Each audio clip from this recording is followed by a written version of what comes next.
ನೋಡಿಯಪ್ಪ, ನಾನು ಬಂದಿದ್ದ ಉದ್ದೇಶ ಏನು ಅಂದ್ರೆ, ಇವತ್ತು ಹೊತ್ತಿಂದ ನಮಗೆ ಅಲ್ಲಿ ಕೆಲಸ ಬಿಟ್ಟು ಇಲ್ಲಿ ಬಂದಿದ್ದೀನಿ.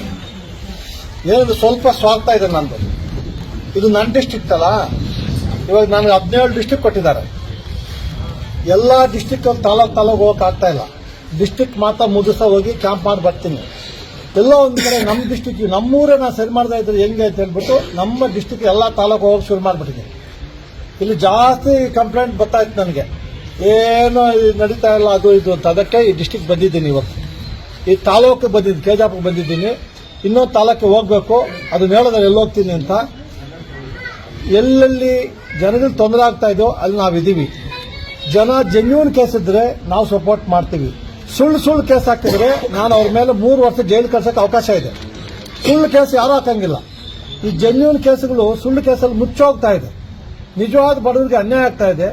ಅದು ಬಡವ್ರ ಮೇಲೆ ಕೂತ್ಕೊಂಡು ಇನ್ಯಾರು ಅವರು ಏನೋ ಮಾಡಿಸ್ಕೊತಾರೆ. ಅದು ನಮ್ಮಲ್ಲಿ ನಡೆಯಲ್ಲ. ಲೋಕಾಯುಕ್ತ ಆಫೀಸ್ ಇರೋದೇ ಜನಗಳು ಸೇವೆ ಮಾಡೋಕ್ಕೋಸ್ಕರ. ನಾವು ಎಲ್ಲಿ ಹೋಗ್ತೀವಿ, ನಮ್ಮ SP ಲೋಕಾಯುಕ್ತ ಅವ್ರಿಗೆ ಗೊತ್ತಾಗಲಿಲ್ಲ. ಕೋಲಾರ ಬಂದೆ ನಾನು ಇವತ್ತು.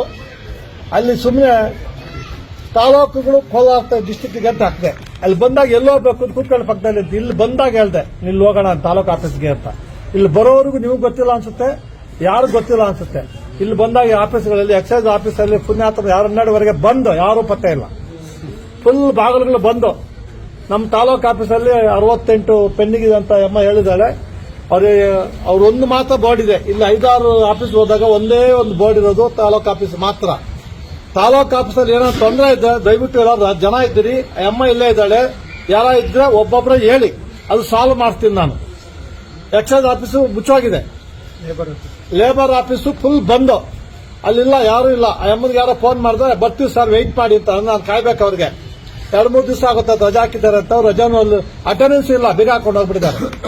ಒಂಥರ ವಿಚಿತ್ರ ಇಲ್ಲಿ. ಅಂದ್ರೆ ಪಬ್ಲಿಕ್ ಆಫೀಸು ಹೆಸರಿಗೆ ಸಂಬಳ ಬರುತ್ತೆ, ಟ್ಯಾಕ್ಸ್ ಪೇಯರ್ಸ್ ಮನಿ, ನಿಮ್ದು ನಮ್ಮ ದುಡ್ಡೆಲ್ಲ ಅವ್ರು ಕೊಡ್ತೀವಿ. ಅವ್ರು ನೆಟ್ಟ ಕೆಲಸ ಮಾಡಲ್ಲ. ಎಲ್ಲ ಒಂದ್ ಕಡೆ ನಮ್ಮ ಜನನು ಕೇಳೋದಿಲ್ಲ. ಬೀಗ ಹಾಕಿದಾರೆ ಅಂತ ತಕ್ಷಣ ಕೂತ್ಕೋಬೇಕು ಅಂದಲ್ಲ. ನಮ್ಮ ಪ್ರೆಸ್ ಅವರು ಬರಬೇಕು, ಯಾಕೆ ಬೀಗ ಹಾಕಿದ್ರೆ ಅಂತ ಕೇಳಬೇಕು. ಬೀಗ ಇಲ್ಲಿ ಎಕ್ಸೈಸ್ ಆಫೀಸ್ ಬೀಗ ಹಾಕಿದ್ರೆ 12 ಗಂಟೆಗೆ ಅಂತ ಹಾಕ್ಬೇಕು ಜೋರಾಗಿ. ಹಾಕಲ್ಲ ನೀವು ಒಬ್ರು ಹಾಕ್ತೀನಿ ಸರ್.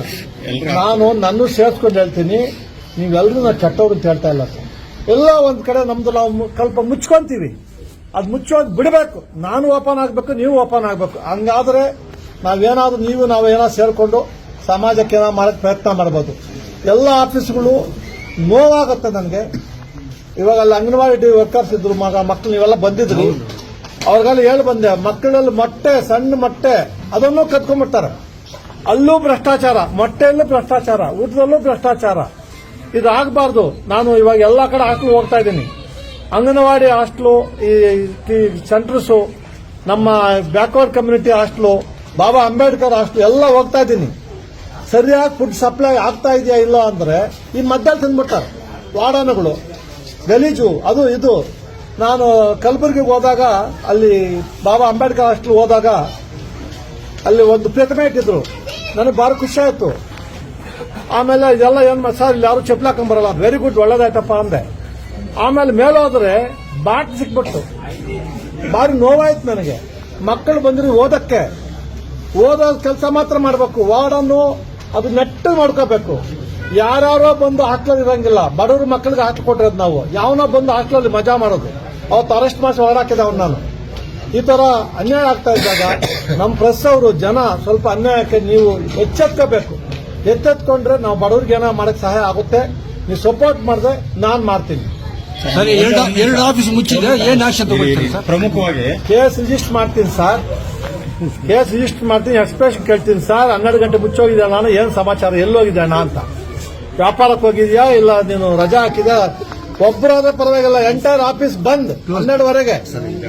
ಹೇಳಿ ಸರ್. ಪ್ರಮುಖವಾಗಿ ತೇಜ ತಾಲೂಕಿನಲ್ಲಿ ರಾಜ್ಯಾದ್ಯಂತ ಎಲ್ಲೂ ಆಗಿಲ್ಲ 523 ಎಕರೆ ಭೂ ಮಂಜೂರಾತಿನ ನಿಮ್ಮ ಇಲಾಖೆ ಕೇಸ್ ನಡೀತಾ ಇದೆ. ಕೇಸ್ ಬಗ್ಗೆ ನೀವು ಕೇಳಂಗಿಲ್ಲ.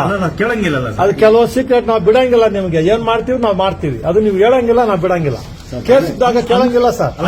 ಒಬ್ರು ಮಾತ್ರ ಇದ್ದಾರೆ ಸರ್ 6 ಗಂಟೆಗೆ ಯಾವ ಆಫೀಸರ್ಸು ಬರಲ್ಲ ಸರ್. 11 ಗಂಟೆವರೆಗೂ ಯಾವ ಆಫೀಸಲ್ಲಿ ಯಾರು ಇರಲ್ಲ. ಯಾರ ಮೇಲೆ ದೂರ ದಾಖಲಾಗಿದೆ ಅವ್ರು ರಾಜಾರೋಷವಾಗಿ ಇನ್ನೂ ಕೆಲಸದಲ್ಲಿ ಕರ್ತವ್ಯ ನಿರ್ವಹಿಸ್ತಾ ಸರ್ ಇದ್ದಾರೆ. ಏನಾಗಿದೆ ಅಂದ್ರೆ ನಾವು ಕೇಸ್ ರಿಜಿಸ್ಟರ್ ಮಾಡಿದ ತಕ್ಷಣ ನಮಗೆ ಅರೆಸ್ಟ್ ಮಾಡಂಗಿಲ್ಲ, ಎನ್ಕ್ವೈರಿ ಮಾಡ್ತೀವಿ, ರಿಪೋರ್ಟ್ ಗೌರ್ಮೆಂಟ್ ಕಳಿಸ್ತೀವಿ. ಹಂಗೇನ ಗೌರ್ಮೆಂಟ್ ಅಫಿಷಿಯಲ್ಸ್ ಆದರೆ ಅವನ್ನ ನಮ್ಗೆ ಗೊತ್ತಿಲ್ಲದೇನೆ ರೈಡ್ ಮಾಡಿಸ್ತೀವಿ, ಮನೆಗಳನ್ನ ರೈಡ್ ಮಾಡ್ತೀನಿ, ಅರೆಸ್ಟ್ ಮಾಡಿ ಒಳಗಡೆ ಹಾಕ್ಸ್ತೀವಿ. ಆ ರೈಡ್ ನೆನ್ನೆ ಒಬ್ರು ಅಲ್ಲಿ ನೋಡಿದ್ರಲ್ಲ ಬೆಂಗಳೂರಲ್ಲಿ, ಆ ಅಮ್ಮ ಮನೇಲಿದ್ದಾಳೆ, ಮಗ ಬಂದು ಕೆಲಸ ಮಾಡ್ತಾನೆ, ಅಮ್ಮನ ಕೆಲಸ ಆಫೀಸಲ್ಲಿ ಮಾಡ್ತಾನೆ, ಬಂದು ಅವ್ನು ಅರೆಸ್ಟ್ ಒಳಗಡೆ ಹಾಕಿದ್ದೀನಿ. ಅಂತ ಶಿಫ್ಟ್ ಮಾಡಿದ್ದೀವಿ. ನಾವು ಡೈರೆಕ್ಟ್ ಅರೆಸ್ಟ್ ಮಾಡೋಕ್ಕಾಗಲ್ಲ, ಕಾನೂನುಬದ್ಧವಾಗಿ ಅವ್ರಿಗೆ ನೋಡಿ ಇವಾಗ ನಿಮ್ಮವ್ರು ಇದು ಮಾಡಿದ್ದಾರೆ, ಮುಚ್ಕೊಂಡು 12 ಹೋಗಿದ್ದಾರೆ. ಅವ್ರನ್ನ ಅರೆಸ್ಟ್ ಮಾಡೋದಿಲ್ಲ, ನಾನು ಕೇಸ್ ರಿಜಿಸ್ಟರ್ ಮಾಡ್ಕೊತೀನಿ. 12 ಗಂಟೆ ಎಲ್ಲಿ ಹೋಗಿದ್ರಪ್ಪ, ಎಲ್ಲ ಫುಲ್ ಸ್ಟಾಪ್. ಮದುವೆಗಿದ್ದು ಹೋಗಿದ್ರಾ, ಯಾರ ನಿಮ್ಮ ಆಫೀಸ್ ಮದುವೆನ ಏನೋ ಬರ್ದೇ ಹೋಗ್ಬೇಕಲ್ಲ, ಏನೂ ಇಲ್ಲ. ಅಟೆಂಡೆನ್ಸ್ ಫೋಟೋ ಹೊಡ್ಕೊಂಡಿದೀವಿ, ಎಲ್ಲ ತಗೊಂಡಿದ್ವಿ. ಕಾನೂನು ಪ್ರಕಾರ ನಾವು ಆಕ್ಷನ್ ತಗೋತೀವಿ ಅವ್ರ ಮೇಲೆ.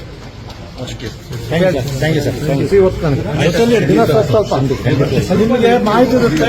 ನಮ್ಮ ರೈತರು ಬಂದಿದ್ದಾರೆ, ನಮ್ಮ ಜನ ಬಂದಿದ್ದಾರೆ, ಏನೋ ಮಾಹಿತಿ ಸ್ವಲ್ಪ ನಾನು ಸಪರೇಟ್ ಆಗಿ ಬರ್ತೀನಿ, ಸ್ವಲ್ಪ ಮಾಹಿತಿ ಕೊಡಿ ಸರ್, ಕೂತು ಮಾತಾಡೋಣ. ಮೇಡಮ್ ಅವ್ರಿಗೆ ಅರ್ಜಿ ಕೊಟ್ಟು 7 ತಿಂಗಳಾಯ್ತು. ಅಕ್ರಮ ಖಾತೆ ಮಾಡ್ಕೊಂಡಿದ್ದಾರೆ. ನಮ್ಮ ಹೆಸರು ಖಾತೆ ಮಾಡಿದ್ರೆ 7 ತಿಂಗಳಾಗಿದೆ ಸರ್. ಅರ್ಜಿ ಕೊಟ್ಟು ಇದುವರೆಗೂ ನಮ್ಮ ಹೆಸರು ಖಾತೆ ಮಾಡಿ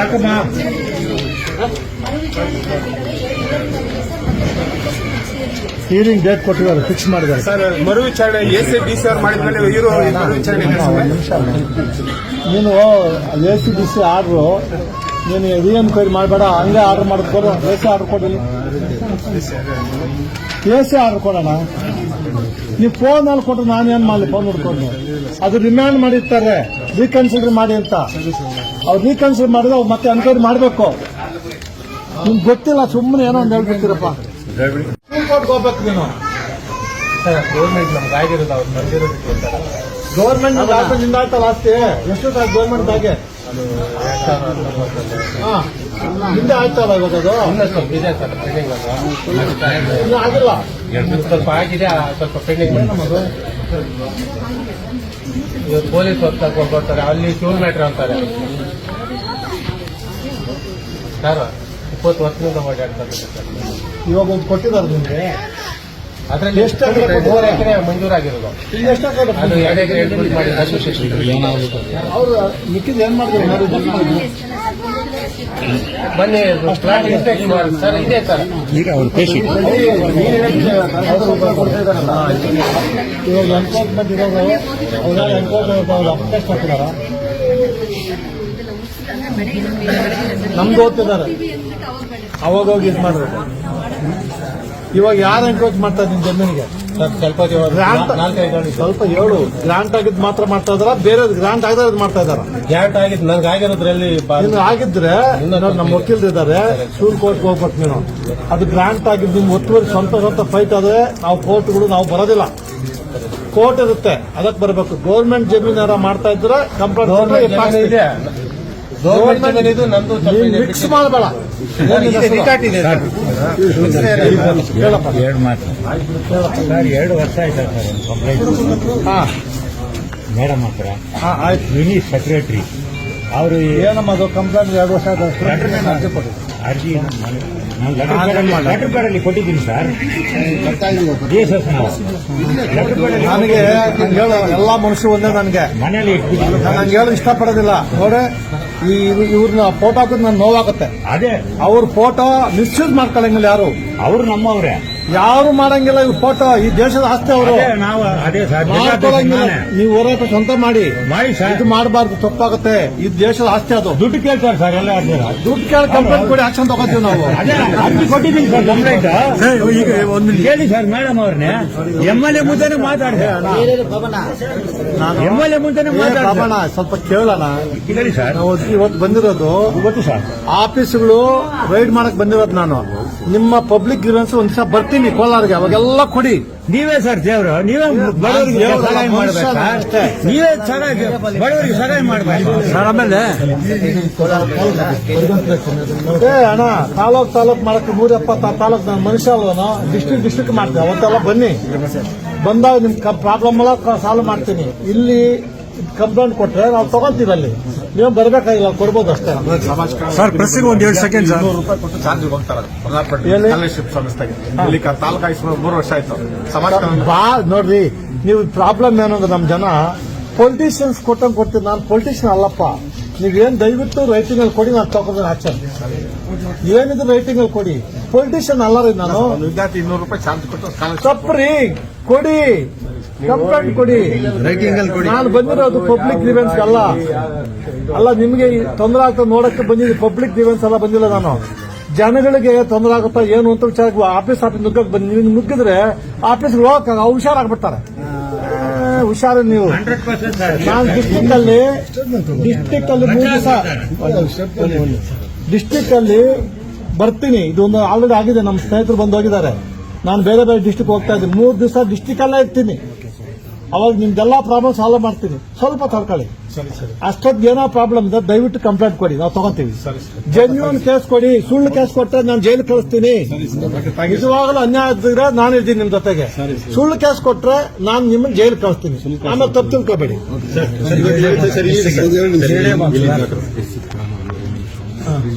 ಹೆಚ್ಚಿನ ವಿಡಿಯೋಗಳಿಗೆ ಪ್ರತಿಧ್ವನಿ ಯೂಟ್ಯೂಬ್ ಚಾನೆಲ್ ಸಬ್ಸ್ಕ್ರೈಬ್ ಮಾಡಿ, ಬೆಲ್ ಐಕಾನ್ ಕ್ಲಿಕ್ ಮಾಡಿ.